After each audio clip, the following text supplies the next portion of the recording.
welcome back to the Pretty Little Podcast. We're your hosts. My name is Phoebe. And my name is Caroline. And today we are recapping season 6, episode 16 of Pretty Little Liars called When Somebody Waits for Me.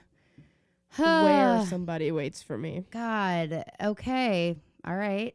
I can't believe you just called the writers of the show and said, kind of annoyed with Caroline. She's late. I want to embarrass her bad. I want to embarrass her brutally in the first 30 seconds of the episode. So she's going to think she's got it. For once in her life, she's going to think she's got the episode title. Change it.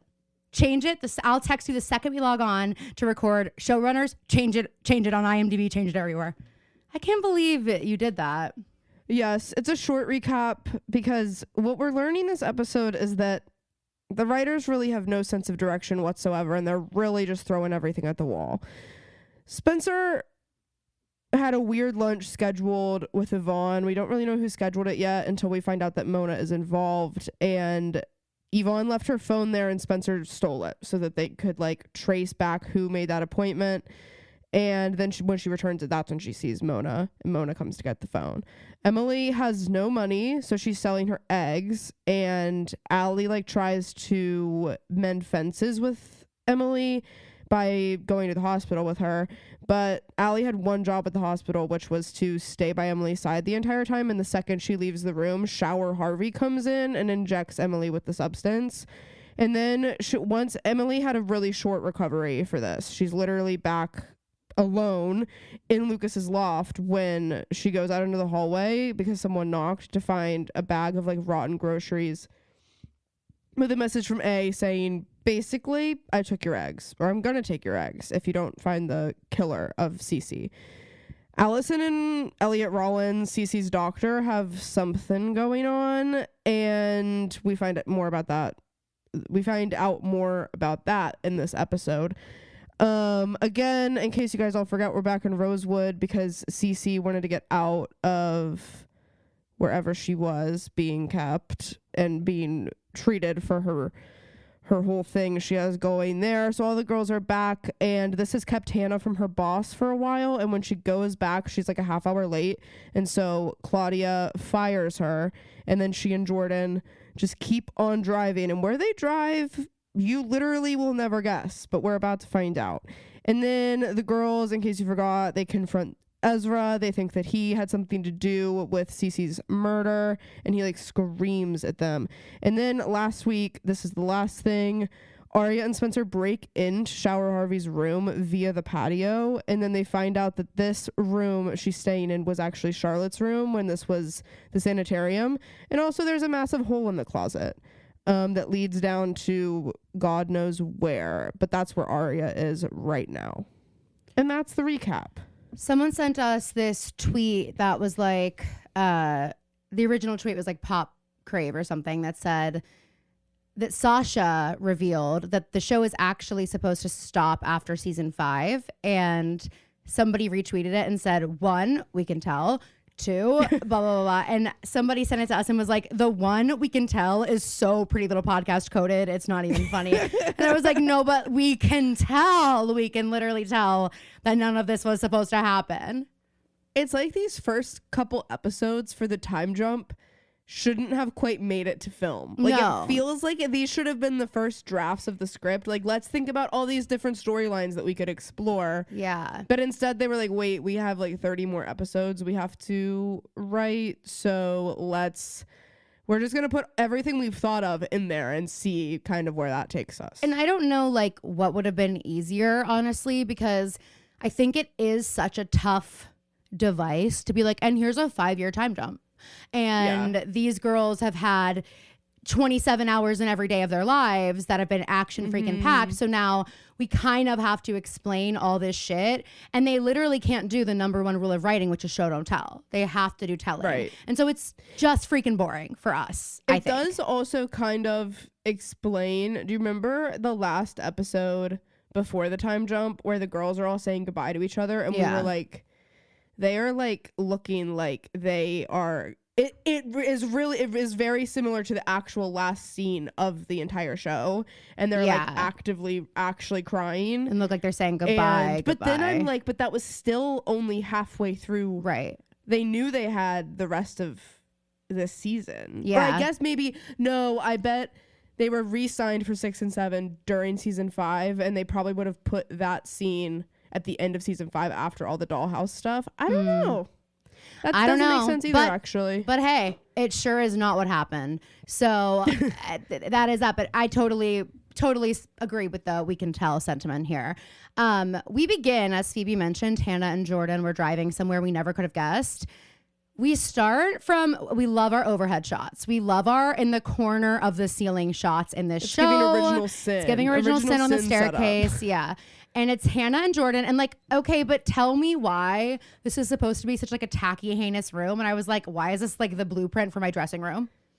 Why is it kind of giving Sabrina Carpenter's Juno set? Oh my God. Or like Bedchem It's giving Bedchem at the Brits. It's exactly what this is giving. I'm sorry, like they made this set that they're using for one episode in one scene in one episode, I'm sure. I'm assuming we're not coming back here. Yeah. They're making it like, I was like, okay, we had a budget for this set, and thank God we've got, it's draped in silks. It's giving Miss Hannigan's room vibe. Like this honeymoon suite is not like the rinky dink ones you see and like isn't there one in Gone Girl? Isn't she in like a honeymoon suite or something? I feel like maybe. And do it's you remember like that one dingy. time we were staying in like, the hotel with the jacuzzi in our hotel room? Yeah. And so we all like got in our walked bathing suits. Guys, we were like, I was like 11. He was like 5. We were all kids, but like I mean, you might have been more privy to like why the adults in the room were like dying at it, but I remember walking in there and being like, this is sick.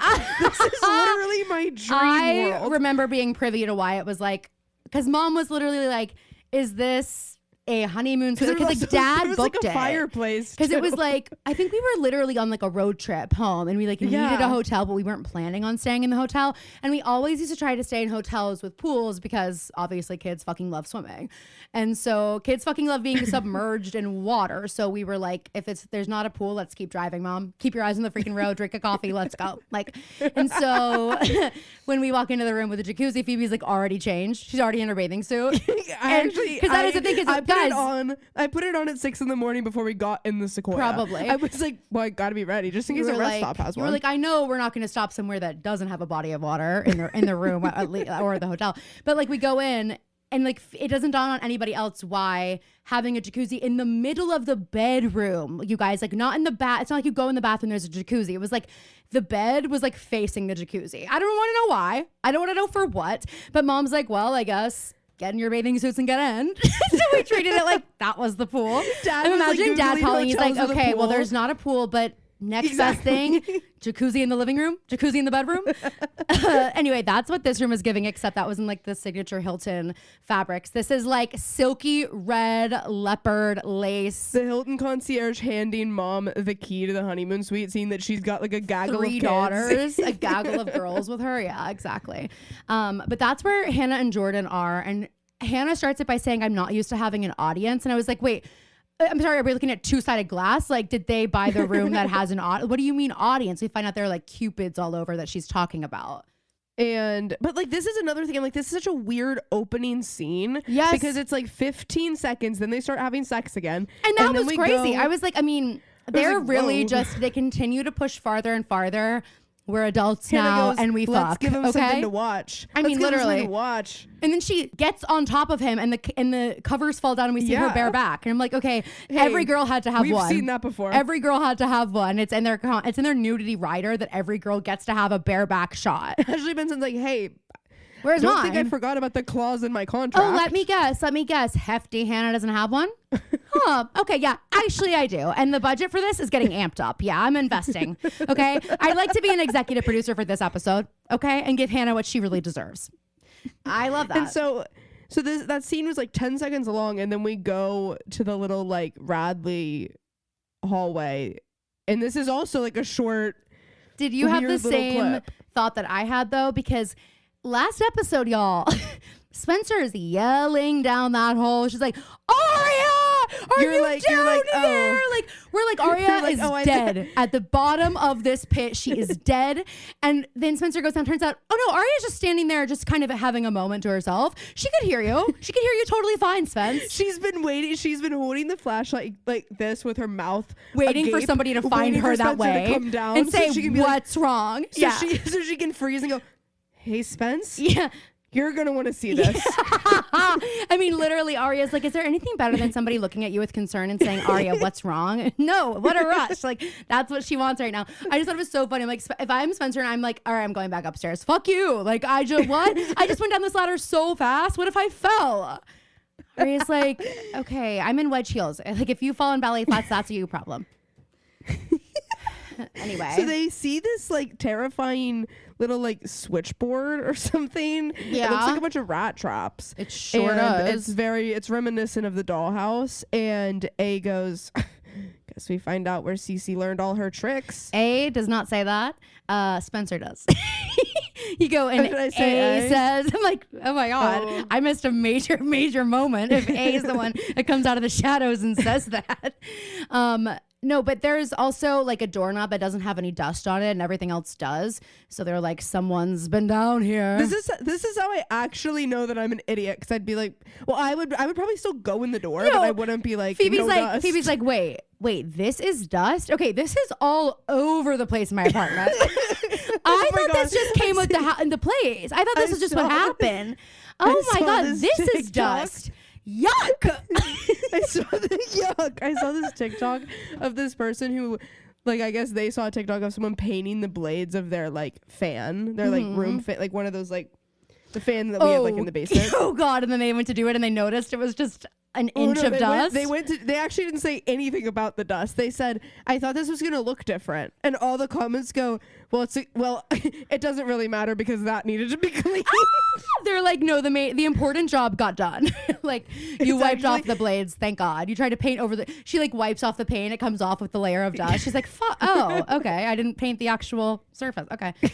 Anyway, so they go through and then they find like there's another filing cabinet and they move it out of the way, which I was like, okay, we're gonna open the drawers, right? Not Aria finding the filing cabinet and being like, let's move it instead of opening it. But and good thing they did. Not Spencer Hastings of all people saying, yeah, what about the file cabinet? I'm like, what? Spencer, this is you written all over Spencer, it. you've never met a file cabinet you weren't very interested in seeing the inside of, okay? It's just not really like you. So they move it and they crawl out a hole and they come out outside and Spencer goes, are we still in Pennsylvania? And I'm like, finally somebody asked. Finally someone's like, we're kind of used to this. So like we could be anywhere. We could be in fucking Antarctica. I don't believe they're like, wow, Radley must have walled this off before they sold it to Ashley Marin. And I'm like, no one was like, wait, there's more building behind this wall, but this must be it. They're like, we are desperate to get this off of our hands. And frankly, guys, we cannot believe that a mother of one of the girls who was held by one of our former inmates, we cannot believe that she wants to buy it. So we're just going to skip we're not even going to tell her. We're just going to pretend we don't even know about that. And we're not even going to move all the stuff that could get us in trouble. We're just going to leave it all there. Between you and me, Hanna wasn't the thorough one out of the group. So I figure Apple doesn't fall too far from the tree. We're good if it's Ashley Marin owning this joint. So they get outside and they're like, oh, fuck. This explains how Sarah got in and out of her hotel room without being seen. Yeah. Then we go to the barn and Spencer and Caleb are just catching up. And Spencer tells Caleb about everything. And then Caleb is like, Spence, I gotta tell you something. Did you know your mom was sick? Jesus and I'm like, wait, Christ. we couldn't. The way that this is handled, I'm like, Caleb, I think we could have like eased into this. Yeah, I guess that's a good point. I didn't even think about that. I was just kind of like, but Spencer's also like, yeah, maybe I know. Maybe my mind was elsewhere watching this. Spencer's like, obviously I knew, you fucking idiot. God. Okay. You're gonna need to start keeping up. Okay. If we're gonna keep doing this, you need to keep up. Toby could kind of read my mind, so that's sort of what I'm expecting from you. But we find out that Vivi's actually been sick for like a long time, and Spencer thought it was over.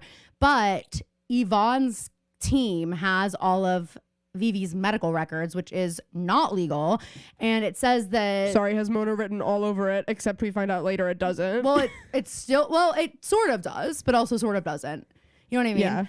Yeah. Yes. But it turns out she was like having scans 8 months ago, and they said they're cautiously optimistic. So it looks like it's not over. Spencer doesn't know, and Caleb is like, I think they're gonna release these and try to make it look like your mom's not fit for office, and this is the situation. Crazy. It's almost like politics are a dirty game. they mentioned that the scans aren't like scans from like a PDF or something. You can see that someone like took a picture of, which is even more illegal. Sinister. Yeah. So then we go to Caroline. Were you so happy? I couldn't believe my eyes. I was agog. I was aghast. I was actually walking on air. And so was Lieutenant Butterscotch, because you know she's in Sky High Stilettos most likely. And you know she hates being in Rosewood. But she got that phone call, and we find out that they didn't even really need the state police here, and she was like, wait, so what's going on in Rosewood? She's on vacation. She's vacationing in Rosewood just because she wants to be closer to the action. She's on PTO right now. Yeah, she's literally on PTO. Oh my God. I was a little bit like, we find out that the state police are involved, in Rollins, similar to me, but he's like, wait, the state police? Like, yeah. I know this is an intense murder, but like, it's not like there's this greater, this massive, like, what, like, he's a little bit like, what? And Allie's like, get used to it. Get used to it. Allie's like, I'm kind of a big deal around here, okay? If there's a link to me, you can bet your bottom dollar the SWAT team, the FBI is gonna show up. Any moment now, POTUS is gonna be walking the streets. Anyway, so LB is talking to Allie and Rollins, and they're kind of explaining that Cece obviously struggled and fought back before she was killed, and the murder weapon's been identified as a long, hollow metal rod with a rectangle shape at the end. Yeah. The way they describe this is like very bizarre. I'm not any athlete. I'm not any sports expert, but that doesn't sound like a 9-iron to me. No, I mean, honestly, Fee, I thought it did. I was like, because it's hollow. I know, but later when they were like, Allie's like, it wasn't a 9-iron, it was a long metal stick that's hollow with a rectangle at the end. I'm like, isn't that exactly what a golf club is? Like a long metal stick with a rectangle at the end. I was like, and what's your point? But when you see what it is, did you understand that? But I'm still like, I mean, if I thought that, anyone could have thought that. If I'm Allie, I'm like, okay, what does that mean? If I'm Allie, I'm like, English, please? Could I get a sketch? I guess Allie's they explain that there was an imprint of the thing. So I think that the presumption is that if it's hollow, there was probably like an impression of the shape, rather than a golf club would probably just be like bruising and internal. Yeah, but if it's an impression of the shape, are you insinuating that it was done like a stabbing, or like it was like a whacking? You know what I mean? Because it's two different. I think they're saying a stabbing. Okay. Because there's I think that's how they know that it's a rectangle and hollow. So that's also like someone would have had to like charge Cece. Okay, Melissa. I'm like, hey, I was about to say. Okay, so Melissa would have had to. If we're gonna say that it's Melissa, then it's like girl power. Then it's like go Mel Mel. It's like okay sisters. It's like okay older sister vibes as fuck, and I love that for her. But Melissa's like, I am dying to be able to say that I've killed for my sister. I didn't get to say it with Bethany Young because she's lived. Like, and I really tried. I really fucking tried. Okay, but I need to beat the bad sister allegations. So let me have this. I feel like Melissa, you had to have access to murder weapons that are better than the fucking like suitcase rod. And quite frankly, Melissa, you do. You're a Hastings. There are guns in the house. Exactly. We know this. Anyway, so then LB is like, okay, well, have you heard of a restaurant called Two Crows? Because somebody called this house, the De Laurentiis Dungeon, from Two Crows the night that Cece was killed. And Allie's like, nobody called. Like, I was here. And Rollins kind of like gets himself a little guilty. Rollins is like, yeah, nobody called here. Me and Allie were here all night getting busy. We know. We know. Okay. I mean, we might have. Here all night. I guess we were a little loud. Maybe we could have missed it. Okay. I'm also like, Rollins, chill. You're kind of acting guilty. You're kind of acting like you're a guilty person. And you know what? You look like a weasel too. So now, whether or not you are guilty, I've ascribed this to you. You are guilty in my book. Anyway, they're like, no one called, and Butterscotch is like, well, actually they did, because the line was picked up and it was a 3-minute phone call. So just chew on that for a bit. And she walks on out. I'm like, Elliot's like, okay. Cece was kind of tired of hearing us. She had to take a walk. Okay, she was literally in Radley for a long time. Like, she might have wanted a phone call. Yeah, she might have felt good to talk to a friend. Okay, I mean, what? Anyway, they think something happened with that phone call, obviously. Right. So we go to the brew and we're filling Emily in on everything. And I'm like, is Emily just good.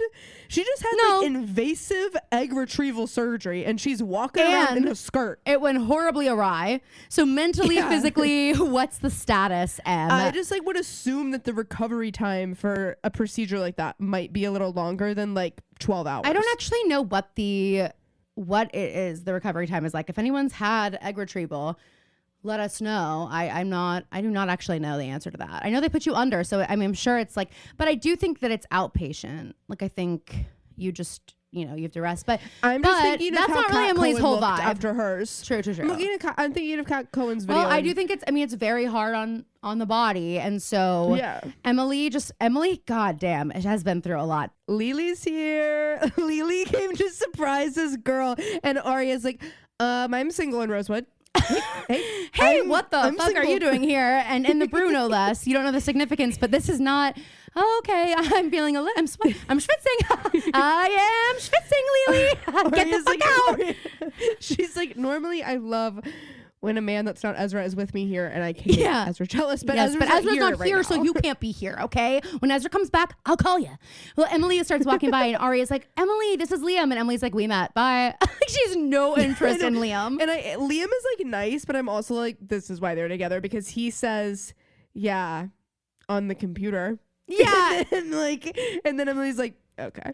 Emily, I feel like also like, what has Aria said about Liam? All the girls? No, about Liam to the girls. We're like, because I can imagine that Aria dates like she's Liam, prepping the girls. Well, Liam's obviously like she can be with Ezra while she's here. No, I think she doesn't realize. I think all the things that make Liam and Aria and Ezra insufferable are not insufferable things to Aria. So when Aria's talking about Liam, I think to her friends, she's probably telling them like all these like kind of assholey things that he's like said and like pretentious things he's said and done. And like they don't bother her. And everyone else is probably like, okay, like this guy sounds like such a fucking dick. Like we can't stand him. So I imagine that like they meet him and Aria's like, why are you guys being such a dick? And they're all like, we fucking everything you told us about him. Like he sucks. Like he sounds like he sucks. Like, and I would love to hear. Don't you think that like that's how Aria?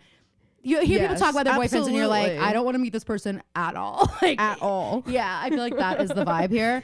But anyway, they're talking because he looks at Aria and says, you and I need to talk about Ezra Fitz and the book. I'm like, that is not music to Aria's ears. Aria did not want to hear that today. I'm obsessed with later on when he goes, Jillian just had some notes. And she's like, what notes? Aria's like, on what? About what? Tone? Okay, I don't have any issues with tone. I mean, Ezra.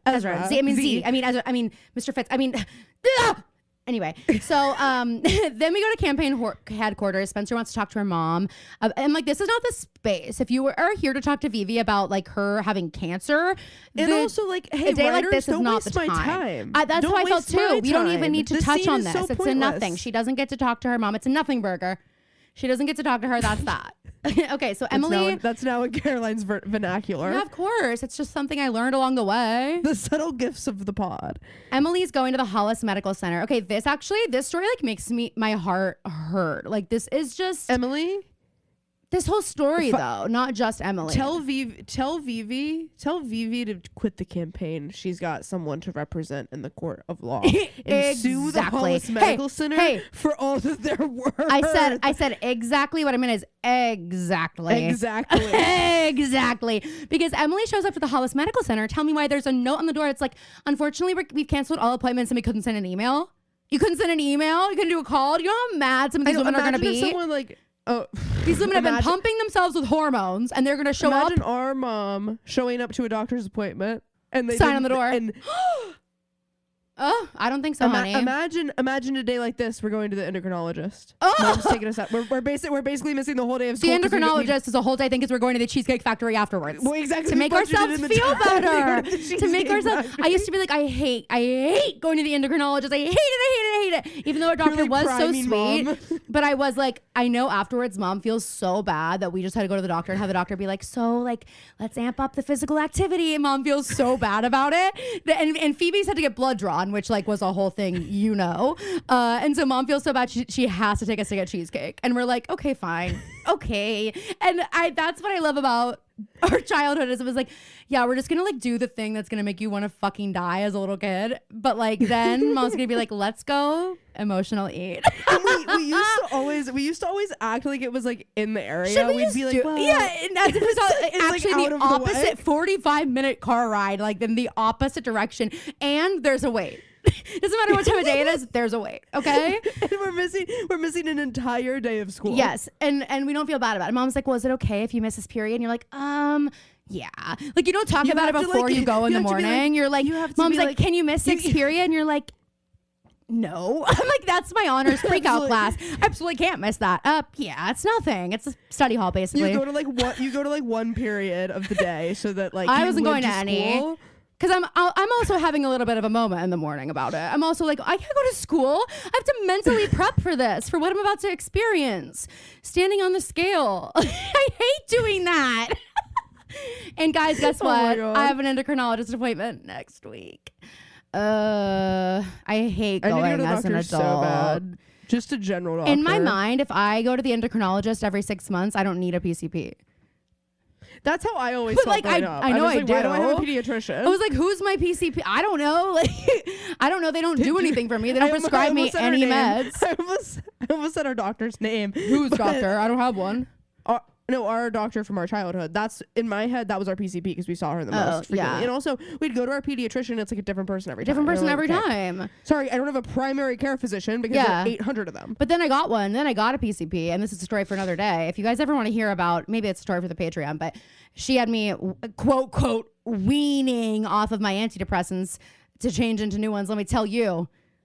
I'll send her a bill for emotional damages for those 6 months that I was going through withdrawal. Yeah, fuck you. I go to the psychiatrist. She's like, actually, her face is white hearing the story. She's like, that is like the opposite of what we're supposed to be doing here with this. So anyway, okay, back to this show. So that's Spencer leaves. We go to... We're at the Hollis Medical Center, and Emily's like, okay, this sign can't stop me because I can't read, knocks on the door. The same thing. And then the doctor comes out. Yeah. And she goes, Emily. I'm like, oh my God. Okay, kind of nice of her to like remember your name.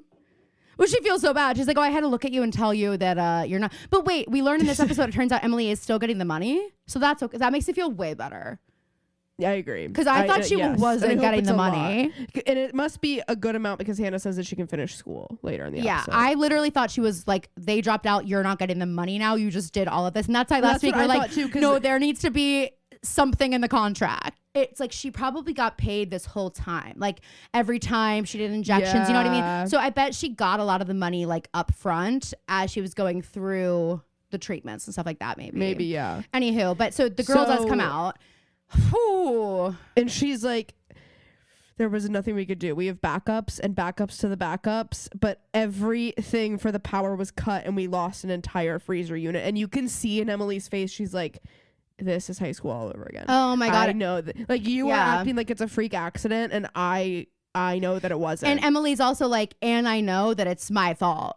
Like she's feeling the guilt of like all these eggs have been lost. She says like 30 families, and just especially like I feel like it's much more like an open conversation now about women and fertility and these kind of things.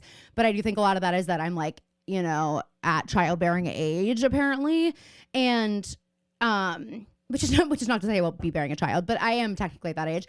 And I think that I just maybe see a lot more of it. But I just like, I know how for some people, like it is the only thing that they think about is just starting this family and having a family and how can we do it? And if this is the way to do it, and it's so expensive, it takes such a toll on your body. Like it is by no means an easy thing to go through, and to think of 30 families losing this, like, and having to be the person to make those phone calls, and then having to be Emily, who knows this never would have happened to those 30 people if I didn't need to. Her eggs hadn't been in the freezer. There's also part of her, like, obviously this is a freak thing. It's not Emily's fault that somebody is like after her in this way, but I think if Emily wanted to get really self-loathing with it, she could be like, well, I blew through all that money and ruined my chances at college. So really, like, I'm doing this not because of something that someone else did to me. I am doing this because I fucked up my life a little bit on my own. And now I'm trying to fix it. And like now this happened. And it's like, but if I had not fucked my life up in the first place, I wouldn't even be doing this, you know, and these like, so I just feel like it's such a, like, if you want to get real spirally with it, Emily totally could. It's so sad. We go back to the honeymoon suite and Hanna wakes up to like 8 trillion texts. I feel like I'm in the movie Cyberbully, like the way that we're seeing all of these texts on the screen. And Jordan's not there, and then she hears like a knocking on the door, and then it's like she's like freaking out. Like how quickly she opened that door. And there's like no people. She didn't even look. And low-key, it's like a scary door. And like it's the first time we're seeing the like one black door and this place. Like it just is a different vibe from this vantage point. And Hanna just opens it. I'm like, okay, all right, come on, street smarts, Hanna. But it's okay. It's Jordan.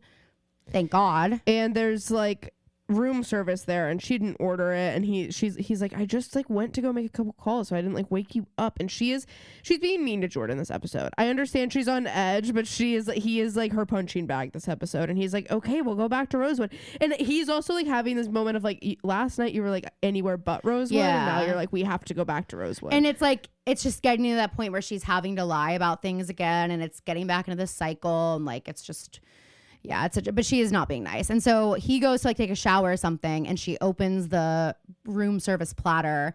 This is crazy. There are 2 eggs and like a smiley bacon, like somebody made like a smiley face, and they put the fork in the sunny side up egg yolk that was supposed to be his eye, so that the yolk is like dripping. It looks like his eye got stabbed with a fork. And then it says poor Geordie like in ketchup over it, which I, by the way, hate ketchup and eggs. It makes me want to throw up when I see people doing that. Well, especially sunny side up eggs. Any eggs and ketchup makes me like, it actually makes me feel queasy talking about it. Do you ever do that? Scrambled eggs ketchup oh is my God. Is fine. I can't even talk to you about this. But I mean, it makes me feel sick to my stomach. That's you crazy. just made me feel sick to my stomach.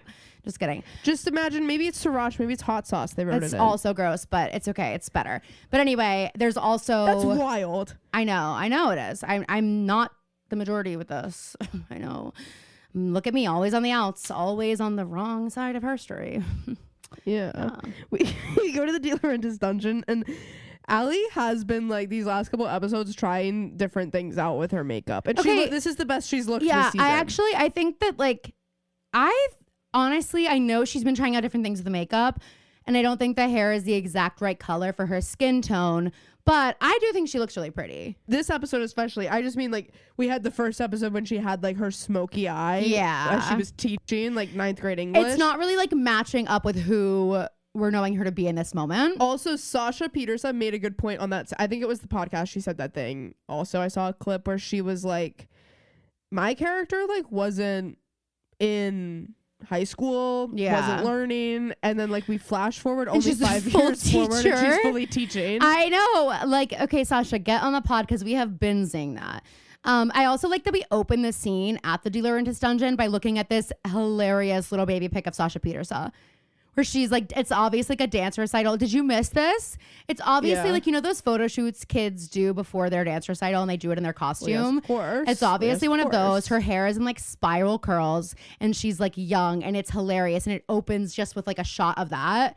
And then it goes to all the girls on the couch, and they are filling in Allie on everything. And they start talking about the golf club. Girls are killing me though, because Allie's like having this realization of like, wait, you guys have been like actively working on stuff, and I just have no idea, because they're like, yeah, the murder weapon was a golf club. And Allie's like, as if Allie's not in these conversations with the actual people that are investigating her sister's murder.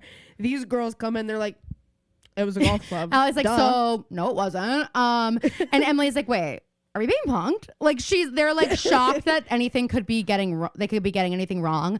And then Allie asks the girls if they've heard of the Two Crows restaurant. So we're back to LiLi and Aria at the brew, and he's asking like, has Ezra sent more pages? And Aria said yes. And so that's why Liam's here, because he wants to read them, because he didn't think Aria could like upload them on the internet because they're so classified.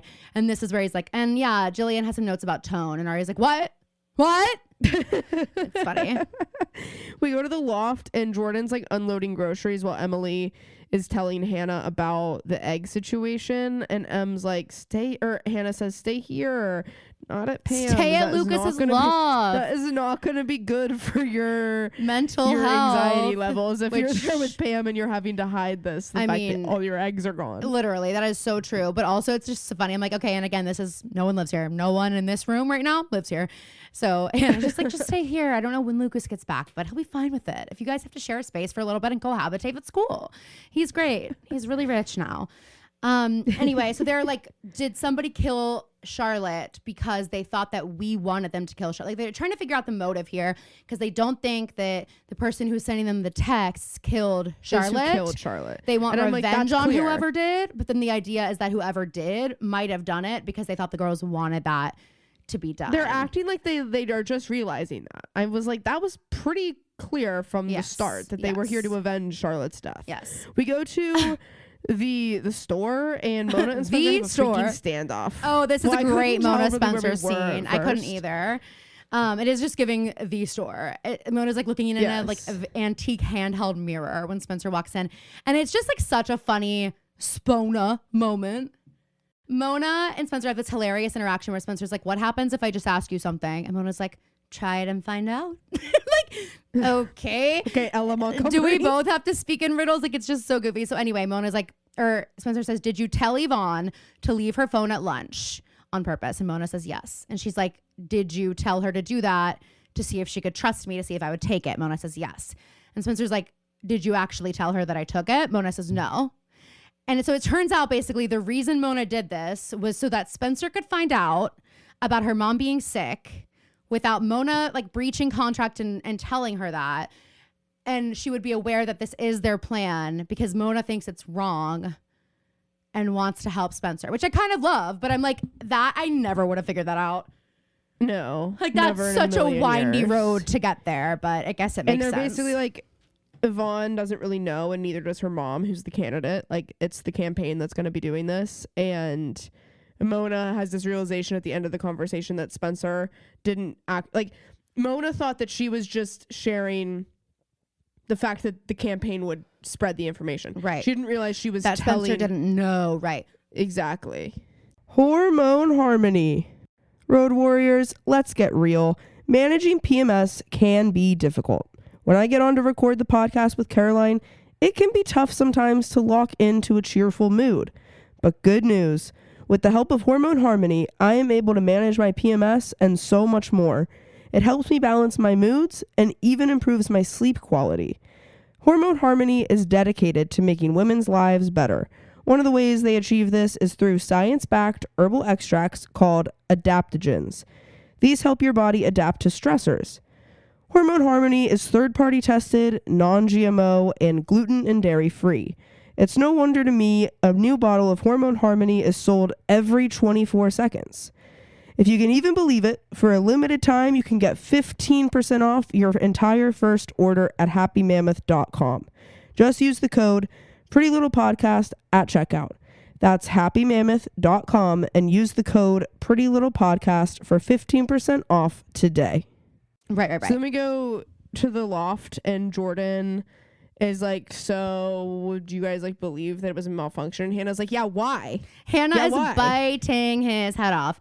And he's just like, I mean, Hanna keeps kind of being in this like conspiracy land, which makes total sense. Like, we know, and I keep forgetting what all Jordan knows about Hannah's past, but like, he just is telling her, you know, like, everything isn't a conspiracy. If you look for things in the shadows, you are going to find them, which is true, you know. And he asks her to come back to New York, and she's like, "I can't. Emily needs me." And he's like, "Yeah, but what does Hanna need?" And I'm like, haven't we all been asking that?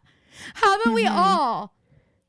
Yes, everybody but Hanna has been asking that. Correct. We go to the Montgomery Mausoleum, and Liam is sitting at Byron's desk, which is like, Aria's like, "And you can sit at Byron's desk." Aria's like, "God, sorry, my dad's desk. I am fighting the urge to just jump over that desk and rip your clothes off right now, because it gets me going when I see you with your glasses reading my work behind mahogany, surrounded by mahogany wood, poetry books on the table, the smell of ink and parchment."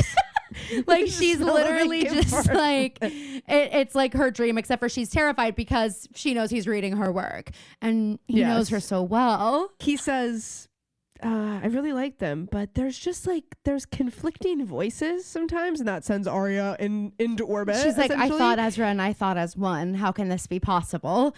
And he's like, she's like, well, maybe I fixed the syntax a little bit and like all this stuff, whatever that means. And he's like, I get this rush reading his work. The same rush I get when I read your work. And Aria says, well, he was my teacher. He was my teacher. He was my one true English professor. Okay. He was the only English professor I had in high school. So then Liam's like, professor? Liam's like, oh, yeah, sorry. I I just call him that. Professor Fitz. I mean, I called him Ezra because we were just kind of like, it felt more like I was like on his level than this other students. It felt I think like peership because like we worked on this yeah. play together, and I was like the assistant director, and like we just got really close through that. Yeah, and you know what art does. You know what working on you know art with how people it's just a different kind of relationship. You get it. I know you get it. It's the great equalizer, really. Yeah, right. Theater is blind. So he tells her that like he knows that she wrote this because she put in the man with the straw hat, which was like somebody that they saw on like a trip together. She goes, fuck, you were with me. I'm like, was this like a romantic trip you took together and you don't remember who you were with? She's like, I thought I was with Z. Like, what? He was like the man in the straw hat from Logan. I was there. And she's like, you were with me. I'm like, you were in the airport with the me. man in the yellow hat from Curious George. That's our thing. That's our book. You put him in there. That's plagiarism, Aria. He already exists in another work, okay, another series. And then Aria has to be like, yeah, so I did write it, and Z has no freaking clue. Yeah, he's like, does he know what are you doing here? Like, what is your plan? And I don't think Aria has any clue.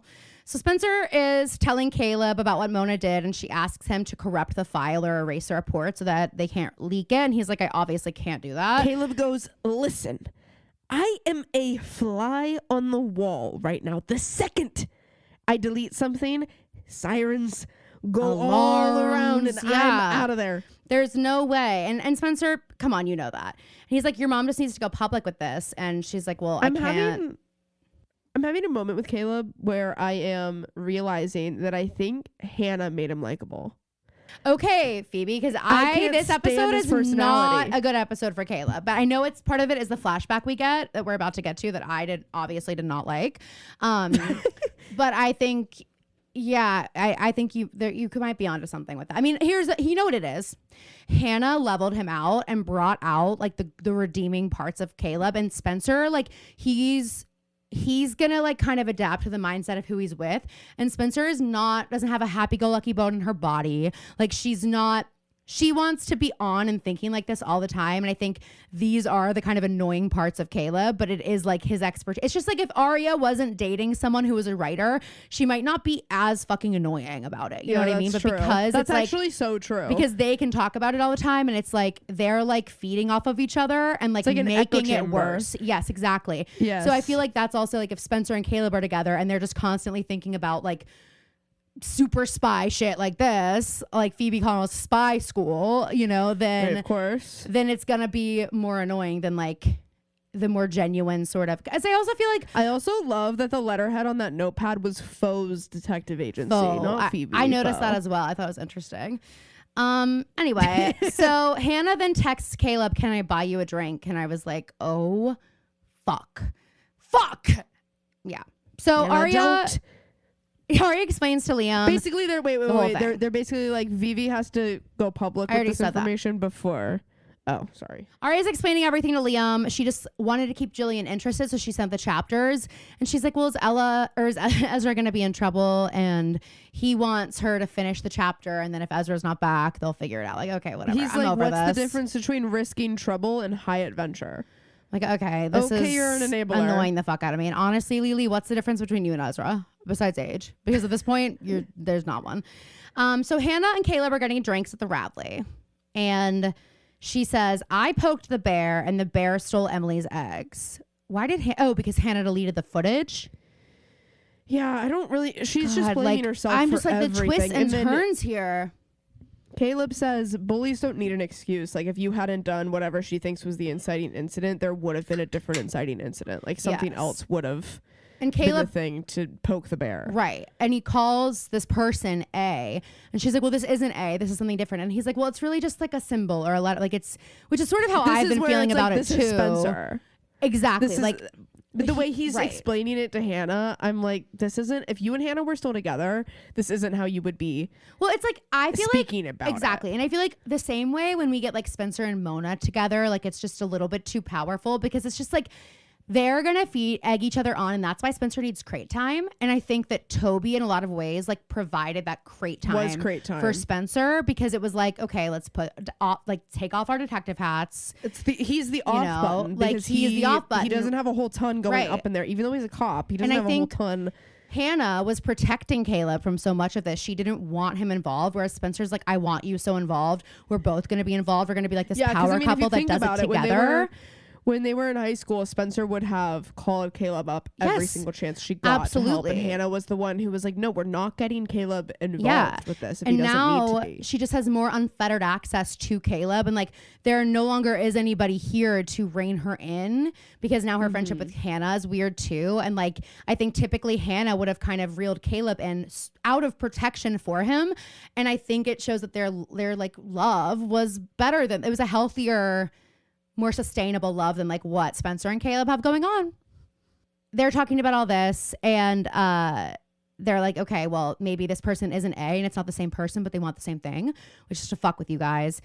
And they kind of have a moment of like reconnecting and Caleb's into like micro brews now. And he got that from Toby. I think it basically is like, you know, heady beer, like IPA, like small batch, like brew skis. So we get this flash. Well, Hanna gets the check and like holds Caleb's arm when she does it. She's like, I got it. He tries to pay and she grabs his arm to stop him. She has like a Raven Simone moment where like she touches his skin and like flashes back to this moment when she's like when she's in, no offense, Hanna, a terrible dress. I hate a dress like that. Oh, I thought but it's so high school Hanna. Like it's so like she looked so back to the basics, like the hair too. Like it's so who she has always been. But okay, Caleb, like you're being an asshole. And this scene, I was like, maybe it's a good thing you broke up. Like, because if you're going to act like this, I don't want you with Spencer still. But if you're going to act like this, Hanna doesn't need you. You're holding her back. Because he's out there, first of all, playing with a cat in the alley. Like, get out of the alley with that mangy thing. Strike one. That's a street cat in the alley. Get out of there. And then he's like just being a dick about how he's like not having fun here and everybody in there is named Sybil because they all act like a Sybil and he like doesn't know her boss's name, like things like that. And I'm also like, Sybil doesn't make me think of anyone in like the fashion industry really. It's not a name that I like. No offense if your name's Sybil, but it kind of sounds like someone who's like older and like a librarian, not someone who's like of course. Yeah, something like that. Hanna's like, all right, you can fucking leave. I don't want you here, but are you gonna come to the Hamptons? And he goes, the Hamptons are just Manhattan. You have to drive 3 hours to get to. Like, oh my God. Okay. No, also, no, it's not. Okay, someone get Paige Desorbo in here. Yeah, to explain the difference between Manhattan and the Hamptons, okay? Because let me tell you, it's not the same. You've obviously never watched Summer House, which is another issue, Caleb. But when he hands her his drink, I was like, and what do you want her to do with that? Is she a waiter? He's sitting there and he literally looks at her and just like reaches out his drink to hand it to her and she just takes it. And I was like, she better take a sip. Like that better be why he handed it to her. Cause like have a sip. She better dump it on his head. No, and then he leaves and he goes. He leaves and he goes, "Don't become a Sybil." Well, he goes. She's like, "Well, what do you want?" And he's like, "Well, what do you want?" Because I want to go back to knowing what the other person wanted. And then he leaves and he's like, "I'm going back." She's like, "Well, are you going to the apartment?" He's like, "Where else would I go?" And then he's like, "Don't be a Sybil." Oh my God, this is her dream, and this hasn't changed. You know this. Yeah. That's and you knew that. That's why you got that job in New York. I want more of this whenever that was. Yeah, like what the fuck was that? We get more. We do, okay. We go to the brew and I actually laughed out loud at Emily in this scene. Oh, it's giving that sound on TikTok that goes, "Here I am enjoying my evening." And when I hear this grating voice, yes, the Abby Lee Miller one. Emily is sitting on the couch, probably waiting for like Sabrina to give her the time of day again. So she can be like, "Hey, sorry about my friend. I can't stand her either. She's just, we kind of like, there's like this whole thing in our history. Like we can't. Maybe I could just tell you about it over nightcap? A cappuccino? A cappuccino, decaf? And we hear this voice the unmistakable voice. voice of Lieutenant Butterscotch. And Emily's face, she goes, she is so annoyed. she like breathes in and rolls her eyes before Lieutenant Butterscotch is walking behind her. It's so funny. And Emily which is also like, how I react when people comment on my caffeine intake. Like, mind your own fucking business. You can drink coffee this late, and Emily's literally like, I'm tea. about to Hulk out, but I am literally keeping myself together. It's tea. Anyway, so then LB is like, you know what's interesting is that this homicide, Cece's homicide, was the first murder in 5 years. The second you guys come back, somebody dies. I just think it's interesting. I just think it's an interesting connection. And what I want to say to you, LB. She goes, Lieutenant Butterscotch goes, I think that is an interesting statistic, don't you? And Emily goes, I don't know a lot about statistics. Which is similar to Hanna earlier being like, yeah, you have no idea how much algebra comes up in my everyday life. When Caleb's like, A is just like a variable. It's just like a symbol. But Emily, one thing I wanted to point out, LB, is that the other thing that is a common denominator here is that we know Cece. somebody who was not well was out of Radley where they were supposed to be. Like, the common denominator isn't necessarily these girls. Like, it's this person who they literally had like a hearing about even letting out of Radley because they didn't know that she was fit to be like among the public. Like, and also, I understand they need to keep the girls here because they're like people of interest. However, you're making this big deal about the fact that the town is now in a more dangerous position now that you guys are all back here, but also we need you guys to stay. Yeah. We need all 5 of you to stay. It's here. very, very bizarre. And so, yeah, Lieutenant Butterscotch is going to take steps to keep all parties in Rosewood until this is resolved. And then she goes, don't let your tea get cold. And she says that in a really shitty way, I had to say. Really condescending, really nasty. And it's like, are we going to play nice or no? And this is how I know Lieutenant Butterscotch is on PTO. Because if you were on the clock, that would not have been an appropriate exchange. Anyway. Well, we know that she doesn't really care about I know. appropriateness. I know, whatever. So Spencer's putting on her coat. Just reminded that her mom's running for something. Running for office. Because she's got the little pin. She forgot for a second. They're like, wait, the scene needs to be 7 seconds longer. Let's have Troyan putting her coat on before. We'll put a pin on there, make it a little moment, and then open the door to Allie. Exactly. So let's go through the Spencer and Allie thing before we go to that elevator. So, because the elevator is also like, fuck, we need 20 more seconds. I know. Literally, we're just filling time. So Spencer and Allie are reconnecting, and Allie is basically like telling Spencer about what's been going on with Dr. Rollins and how Dr. Rollins saved Charlotte's soul, and then Allie fell in love with him. And Spencer's like, well, you know it's inappropriate because he was your sister's doctor. And I'm like, and you know it's inappropriate because your sister's fiance. Which I'm about to get eaten alive for saying. I know Spencer's the victim. It's just a funny fucking joke, okay?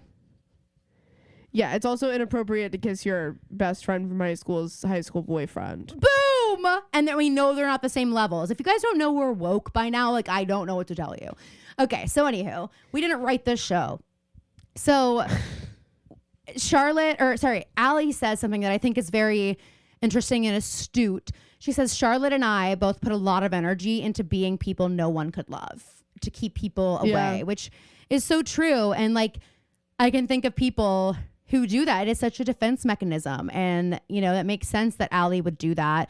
And she's like, but then somebody looks at you and like sees you and it's all right and it's fine. And I don't want to have to keep me and Rollins a secret anymore. And then this is how we know Allie does see Spencer for exactly who Spencer is. Because Allie's like, I'm just tired of secrets. And Spencer goes, Allie, there's no time. And Allie goes, you're right. Allie like gets her shit to leave. Yeah. And Spencer's like, no, I meant like, there's never enough time. And then like hold hands. And that's where it's truly like, this sister moment. Allie's like, thanks, sis. Sis, who are you? I really needed this, sis.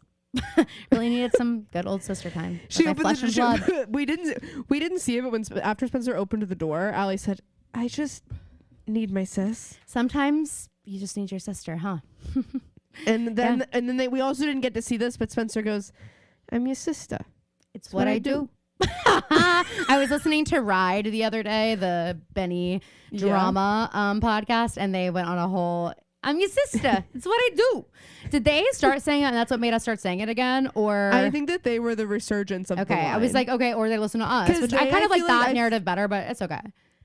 Unfortunately, I don't think it's the truth, but I'll Look into hold that. space. Hold space I for saw it. this video of Ariana and Cynthia hugging each other, and someone quote tweeted it and said, God, they hug each other like they haven't seen each other in 2 years, and we know it's been 2 days. But that also, you guys, that's the theater people's disease, okay? And I'm just letting you know that's very common in these parts. So if you're a thespian or you love someone who is, get used to it. Anyway, so Spencer, we then go and she's standing over Vivi. Vivi's asleep. What? The door's open. What about bugs? The door's open the whole scene. I'm like, the cicadas are bugs loud. in Rosewood. Cicadas are loud, and we're filming. It's gonna interfere with this. Shut the fucking door. What about the bugs? What about the air conditioning? What are we doing with the door open? I couldn't think about anything else because that's fucking crazy. Door. You didn't even notice Gil it?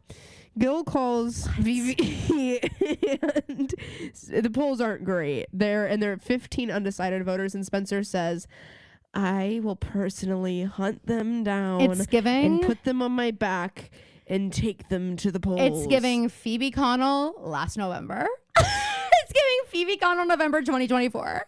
I will carry anybody who might want to vote for Kamala. I'll carry you on my back. This is giving me calling voters in Nevada. And you're like, this is inspiring. Election. You're like, Caroline, this is moving. Well, and half these people are like, I already voted. Already voted, girl. They're like, I already voted, and you're not gonna like who I voted for.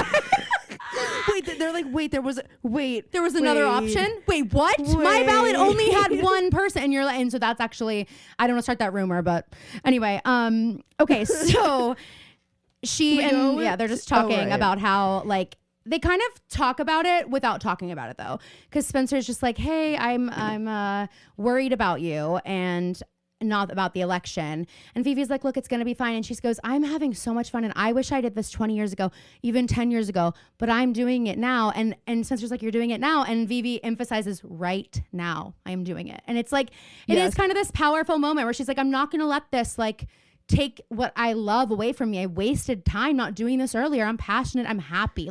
And that's the thing. Yeah. I've never seen Vivi this happy. Even though she's working these crazy days, she's falling asleep on the couch. This is the happiest, the warmest we've seen her. And it's really brought her and Spencer close together. And I feel like a few years ago, it would not have had the same effect because there was so much blame on Spencer, you know? Yeah. Spencer, but still doesn't say anything. And I'm like, okay, but we still have to handle if they're going to say, if the campaign's going to do something. Yeah. So Spencer, lock in. It's such a nice moment. I feel like Spencer's like, I'm not willing to give this up. They say I love you. I'm like, have I ever heard them say I love you to each other? I don't know. I feel like we have, and every time they do, we're like, have we ever heard this? That's because it feels so bizarre. It's like robots talking. We go to this elevator. I don't know where we are. I have no clue I'm where assuming this the Radley, is. but I guess. But it's like Mona. What? Anyway, we see Mona standing in there, and at first I don't know if we know it's Mona, but then we have this hand violently go through the door to stop it from closing. I did not expect it to be Caleb Rivers. And as I live and breathe. Hell out of her. And he says, if you so much as threaten the hair on Spencer's head, you'll have to deal with me. And I'm like, I don't like the sound of this. I don't like it Mona either. Says, I'm like, Mona, good for you. Mona says, tell me, who's the best kisser? Hanna, Spencer, or me? It is such a good moment. And he's like, don't make me say it. He's like, don't make me choose. Don't make me choose. You're all great. You're all different. It's different kissing each of you. Anyway, so Hanna and Aria are now in the Radley, and they're down in the hole, and someone else is down here. And Hanna is not scared. Hannah's like, yeah, let's fucking go. Maybe she needs a fucking hand. Maybe Shower's down here and she needs help. I'm on it. Hanna is ready to. She's like, I'm not interested in creeping around anymore. Like, okay, so here's a moment I'm having. At first, I'm like, okay, it's Mona again. I thought that too. We have this long fight of Hanna and this girl, and you just struggling, see really pretty dark hair. You had to have noticed that this was your best friend. Emily, why didn't you just say it's me? I'm Emily. It's Emily. Why were there no words exchanged during this physical altercation that lasted at least 15 Mississippis? You know, she was there looking for her eggs. She's like, I don't know where I could be able to everywhere. I'm looking everywhere. Okay, I'm looking everywhere. I don't know if I dropped some. My kids. My babies, where are my babies? This is We're gonna get canceled for this moment right now, but like for Emily Fields, it's okay. She's looking for like actual like full size like chicken eggs. She's like looking on the floor. She's like patting around. She's like, oh, it's so fucking dark down here. If I phone upstairs, she's like feeling. She's like, no, you might step on them and crack them. You might step on them and crack them. She's like, wait, Hannah, you had eggs for breakfast? Wait, Hannah, there were sunny side up eggs on your breakfast platter this morning. What did they taste like? You didn't try them? Okay, so they're still there? She like goes to get them. She's like, she has no idea what human women eggs look like. We go to Allie's house and she's telling Rollins, and suddenly I'm like, wait, Allie, are you way more into this? I know. I was like, wait, Rollins doesn't want to fuck you. Oh my God, he's rejecting you in front of our eyes. Rollins is like, wait. He's like, now wait, that you Charlotte's thought out of the picture, it's not like hot and sexy anymore. He's like, I was kind of like your sister's doctor into this for Charlotte, and now I'm just like, I'm gonna. I mean, okay, low-key, I think Rollins is a bad guy. This is what I think. I think Rollins is a bad guy, and that's why he's like not as into this, because he's a bad guy. That's my theory. He just, again, as I said, he looks like a weasel. I'll stand by that. But they're gonna have their moment. She's like, I just want you, because I mean, she literally says like she wants to be together, and he's like, well, things are moving really quick. I just like think we should keep it the way it is for now. Like, I'm not ready to DTR. I was like, oh my God. And she's like, okay, we'll have this conversation in a month or a year. And he's like, whenever. I just want to go to a movie with you or a restaurant. He's like, well, movies are dark. We could do that. We could go to a dark movie so no one sees us together, I guess. We could go to a restaurant and sit on opposite sides of a booth. He's like, how about we go to a restaurant, you wait in the car, I'll get takeout, and then we'll eat it. We'll come back here and eat it. That's while we talk about where Charlotte could be. Anyway, so now they're all at the Radley bar, and they're all kind of discussing what was going on, that Emily was looking for her eggs. No one has seen Sarah since she left the hotel last night. And we find out that Emily did get the money, so that's really good. And Hannah has this nice moment where she's like, look, Emily's in her woe is me. She moment, is, but she's allowed to be. Eggs, but then she's also like, and what if I ever have kids, who am I even gonna have them with? I'm 23 and no suitors. It's like, okay, girl, chill out. I'm 23. I've got no money, no gentleman callers, no female callers. Sorry, I was quoting that movie. What movie is Pride that? and Prejudice. Is that even right? What did she say? I'm 27. I have no money, it's like no one dowry. Of those Jane Eyre movies, I feel something like. Doesn't like Keira Knightley say it? I got it confused with the scene in Easy A where Emma Stone's like, oh, a gentleman caller. Oh, happy day, mama. Oh, that movie is so fucking good. Anyway. She's so good. So they have that little moment, and Hannah's like, look, Emily, you're gonna have kids. Spencer's gonna have kids one way or another. Aria's gonna have kids, and I'm gonna have kids, and they're gonna be beautiful, and I can't wait to plan our play dates. And you know she's doing the Stassi Schroeder Wicked themed birthday. Like that is the type of mom Hannah's gonna be. Imagine solo play dates between Aria's kids and Hannah's kids. Aria's kids are like, can we stay here forever? It's so much more. My mom Hannah's says, my mom told us weird. TV is fake and made up. You guys have a TV. We're only allowed to read books, and they're all first edition, so we're not allowed to touch them. Mom holds them, and we have to practice reading, and they're all in Old English. It's really hard to understand. We barely speak regular Old English. That's Aria's kid's life, I think. So Caleb comes home to Spencer by the fire. Yes. And he's like, maybe the other side won't use it.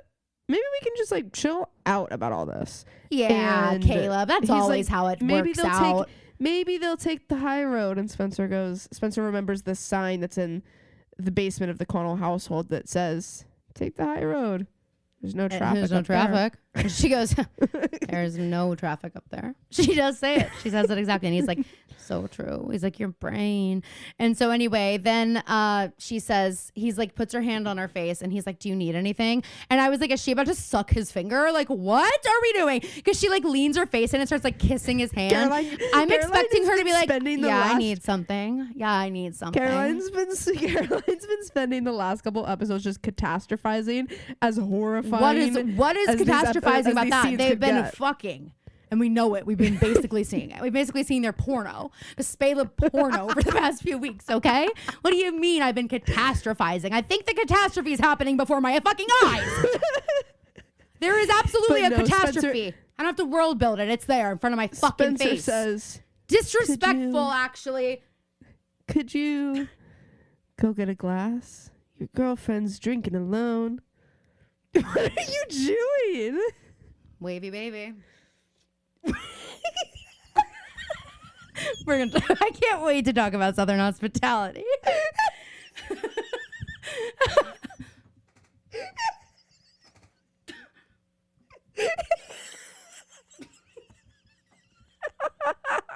If you guys are watching Southern hospitality, like, what is wrong with you? I know that you said that Emmy's the Sheena, but she is not. She's the Kristen Doty. No, I'm sorry, Sheena. Grace Lily. Don't give that to Sheena. Grace Lily is unlike anything I've seen on my TV screen. She is far surpasses Sheena. Okay, Emmy is 100% Sheena, and that's done. That's canon. That's cemented. Grace Lily is something else entirely. Grace Lily is almost like a fictional character. We'll get into it. She's perfect. Oh my god. We go to the brew and Aria's just writing, and she is spending as much time as possible in the brew. Because wait, I need to say one thing. Want to waste a I need to say one thing before we get onto this. What? Spencer goes, I need you to go get a glass so your girlfriend doesn't have to drink alone. Girlfriend? I said that as you were doing this. Oh, sorry, I was doing my spells. Oh, sorry, Caroline was in the waves. Girlfriend? Caroline was in the waves for a second. When did we DTR? I thought Caleb was gonna say that. I did too. Girlfriend. I thought so too, and I was like, I hope he does. And then Spencer's like, I mean, or we can just be fuck buddies. And he was like, yeah, correct. But that's not what happened. Anyway, so okay, now we go to Aria. Yeah. And she's writing, and Ezra's back, and then they go up to the loft. They're so gonna do it next episode. They are calling so it now. Do it. Calling it now. Aria and Ezra are gonna do it next episode. Season 6, episode 17. Ezra is gonna do it. And sorry, I've been right this entire time. Liam and Aria give Rory and her no-name boyfriend in the Gilmore and her no-name boyfriend, whatever the new and the Gilmore returning Girls one thing was called. Yeah, I agree with that. And Ezra says, I should apologize to you. I should be honored you thought I'd kill for you. He's like, I was such a good boyfriend. If you still think that, then I should be honored because no, I'm like, she's like, I just was worried that you would do that. I mean, I'm like, Ezra, God, she's inside your mind because no, you don't need to be honored that Aria, who lives on planet me, thought you killed somebody, another person for her. She's like, we've done it before. What would stop you this time? Well, I guess he didn't do it before. For a second, I thought he killed Shauna. That was Aria. Don't take that from her. But Ezra's like, what actually happened that night, the reason I couldn't fucking tell you is because I saw your parents getting hot and heavy. And then your dad called me and asked me not to tell you. And Aria's like, well, they're getting remarried. And Ezra's like, glad I kept the secret. And you thought I killed someone. And then I left town and let you think that. He goes, and then I went to the pie place and talked to this random guy about politics for 3 hours. And I was like, there's no one I'd rather talk about politics less. I'm also like, he says that the guy was like a trucker. Ezra.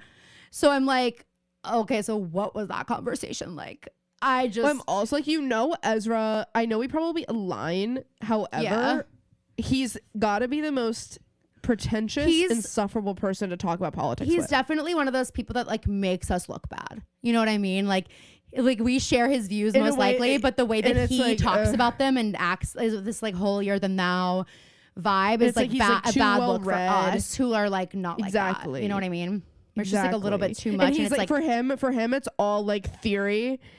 It's not really based in fact or reality. And he's more concerned with sharing like how well read he is and what he's read and like the different I read this on do any work. The Wall Street Journal, which you have to have a subscription for, like, you know what I mean? Like I feel like he just wants to share that like all these different ways that he's pretentious rather than like get to, like actually talk about something and like make change, you know? Anyway, I didn't see him on the phone bank call. No, I know you did not report back on that. So he then hands her the next 3 chapters of his book that he's written. Aria's like, Aria, what the fuck is this? She's like, well, we're gonna have a major tone issue now because she like holds up her book. She's like, well, which one should we use? Throws his into the fire. She's like, I guess mine. I guess mine because we're on a deadline. Or she's like, okay, well, here's the deal. I took it upon myself to write this, and as my teacher, I think you would understand what a good opportunity this is. He's like, teacher, I haven't been your teacher. She's like, as my teacher, okay, and I, it's not lost on me that you never wrote me a letter of rec. Like, I know you said that you would, but in high school, you never did. Like, you never did. He's like, Aria, it was a special. She's like, you didn't. So I think you owe me this. Don't you? You literally killed somebody for me. And I'll tell. I'll tell everyone that you killed Cece if you don't let me do this, okay?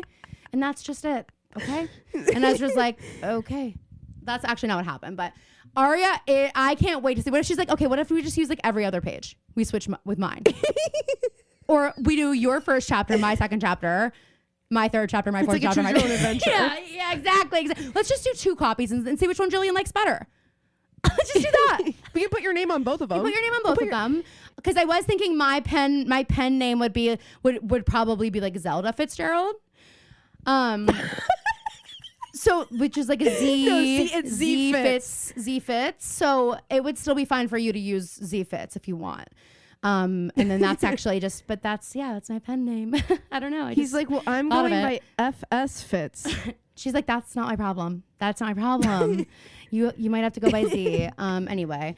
So yeah. So then Spencer's grabbing Melissa's luggage because the whole thing is Melissa can't get her flight reimbursed unless she like right. And shares I like this. I'm like, okay, suddenly this is why we had all these random fucking scenes of Spencer having to go to the headquarters and then have that conversation. So we could have Vivi. this fucking suitcase thread. We thought it was gonna be about the sickness and everything, but then it's actually that we just needed Spencer to have a reason to look at Melissa's luggage. Yes. So because she pulls up the like handle would fucking could handle, and one of the things I know, but on a suitcase it's like different vibes. Like, it's like nope, not really it's literally a handle. Whatever. And there it is, and there it is. There is the Sagittarius blueprint. One of the things is missing. Whatever. I'm already over it.